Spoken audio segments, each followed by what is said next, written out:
Be working with Castor in the round pen, and we're going to be doing some grooming without the fence, without protected contact, and some leading. So working more with the target, which is the crop that's in my hand here. So first I want to get him used to just standing next to the mounting block.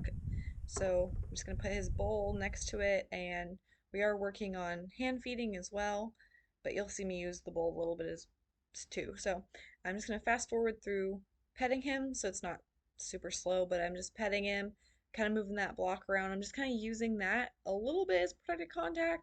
It's probably not going to help me a whole lot, but it's good for my peace of mind and probably his, just to have something between us. And then I'll have something between us when I go to like pick out his feet and do stuff like that.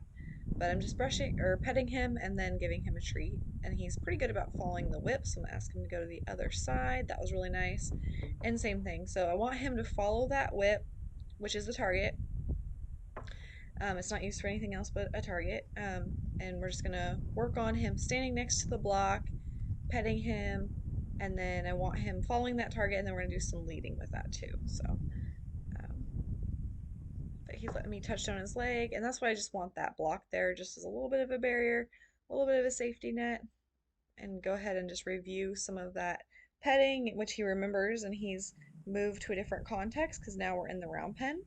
So that looks great. He's following the target nicely.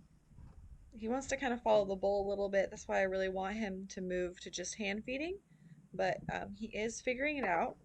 And I haven't done a whole lot with him recently. This is like a month or two from the last video. So obviously it's a different season now.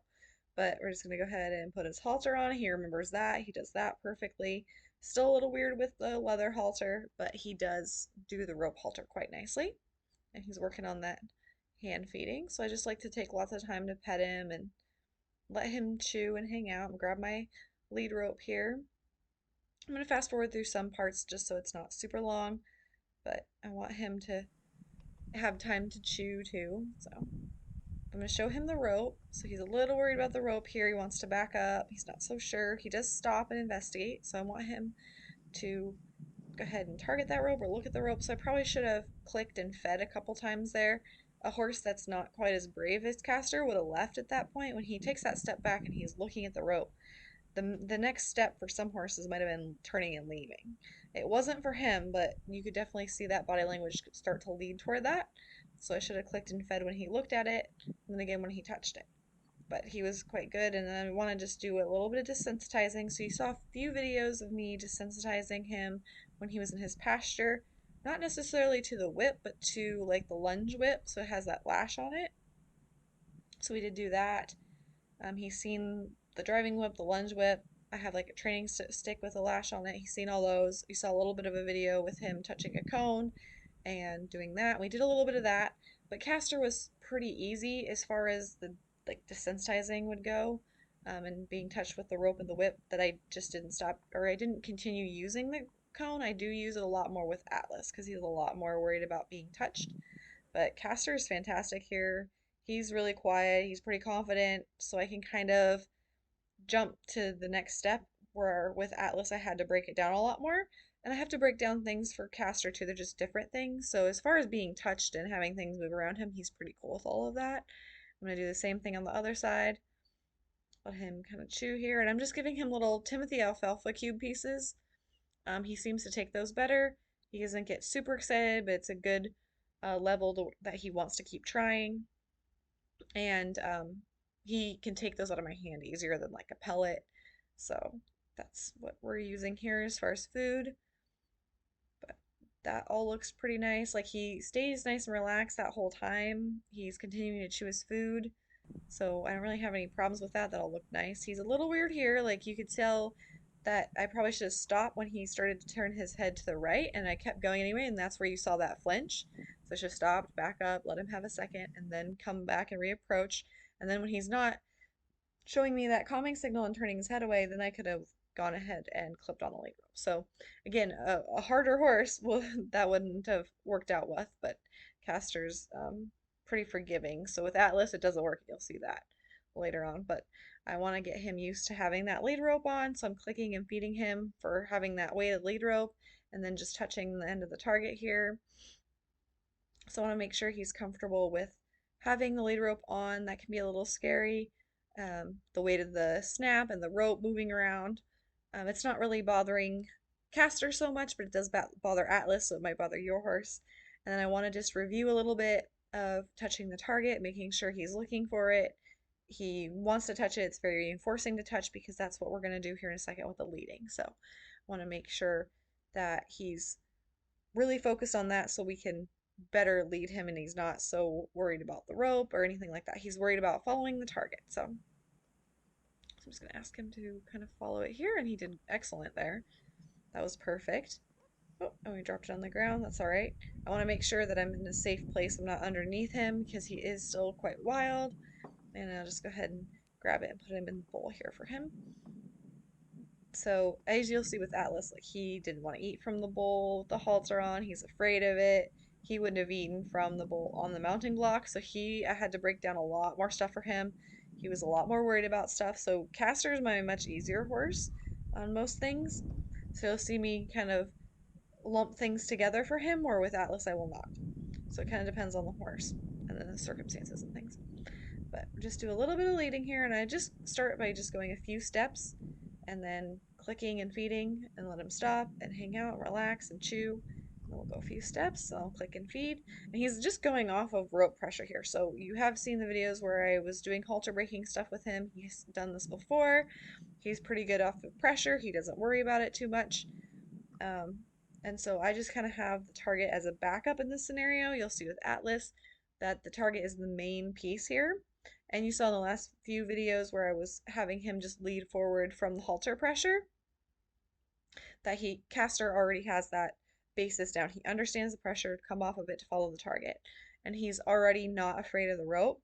So this section has just gelled together nicely. Just the transition from him going from protected contact, moving from the halter to being in the round pen and having the rope on has been really seamless because he's had that background and he is that quiet type of guy and kind of he's not afraid of the rope. He's got all these other qualities. So if your horse is afraid of the rope, I'd make sure watch the Atlas series and I break down all the little steps for him so that he remains confident and not afraid because he was very, very afraid of the rope.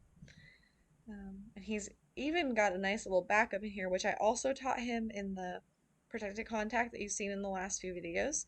So he remembers that. His leading is not great. He's going to kind of wander around. He dropped his treat there. He's going to pick it up. He's pretty good at that, but he's going to wander around a little bit. He's going to go past me. He's going to like not stop when I ask him. And this is his literal like second time leading because I led him in the round pen when I first adopted him, led him to his pasture, and then I did that training stuff in protected contact, and then this is the first time he's been led in the round pen. So he's very, very, very green.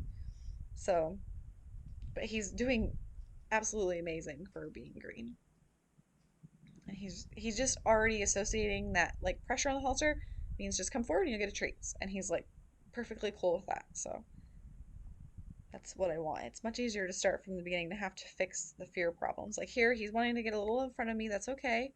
I'm not going to be too worried about him getting in front or dragging behind or whatever. I want him in a safe place. And so that I'm in a safe place, and I want to make sure he's just responding to my aids here. So here he's kind of doesn't quite stop, and that's all right.